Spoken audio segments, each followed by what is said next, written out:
بسم اللہ الرحمن الرحیم۔ نبی کریم صلی اللہ علیہ وسلم سے پوچھا گیا، یا رسول اللہ، آپ کا اس آدمی کے بارے میں کیا خیال ہے جو کوئی خیر کا کام کرتا ہے اور اس پر لوگ اس کی تعریف کرتے ہیں، اور بعض روایات میں ہے وہ یحب الناس علیہ، کہ لوگ اس کی وجہ سے اس سے محبت کرتے ہیں۔ تو نبی کریم صلی اللہ علیہ وسلم نے فرمایا، تلک عاجل بشر المؤمن، یہ مسلمان کے لیے، مومن کے لیے پیشگی خوشخبری ہے۔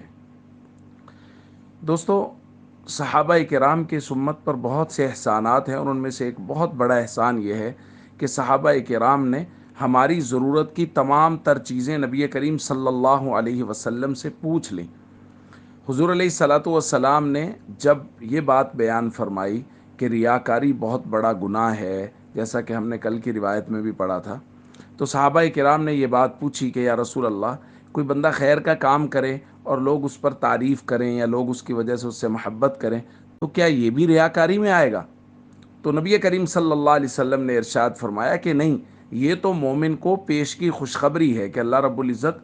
دنیا میں اس کے لیے نیک نامی جاری فرما رہے ہیں۔ اگر کسی آدمی کی نیک نامی جاری ہو رہی ہے، کسی نیک عمل کی وجہ سے اس کو یاد کیا جا رہا ہے، تو اس میں قطعاً ریاکاری کا پہلو نہیں ہے، بلکہ یہ مومن کے لیے خوشخبری ہے۔ اس لیے خالص اللہ کی رضا کے لیے کام کریں، خالص اللہ کی رضا کے لیے، کسی کو راضی کرنا مقصود نہ ہو، کسی کو دکھانا مقصود نہ ہو، کسی کو سنانا مقصود نہ ہو، اور اس کے بعد اگر لوگ آپ سے محبت کرتے ہیں یا اس کام پر آپ کی تعریف کرتے ہیں تو یہ قطعاً ریاکاری نہیں ہے، بلکہ یہ اللہ کی طرف سے ایک انعام ہے کہ دنیا میں بھی پیشگی خوشخبری اللہ دے رہے ہیں، اور آخرت میں تو اجر ہے ہی ہے۔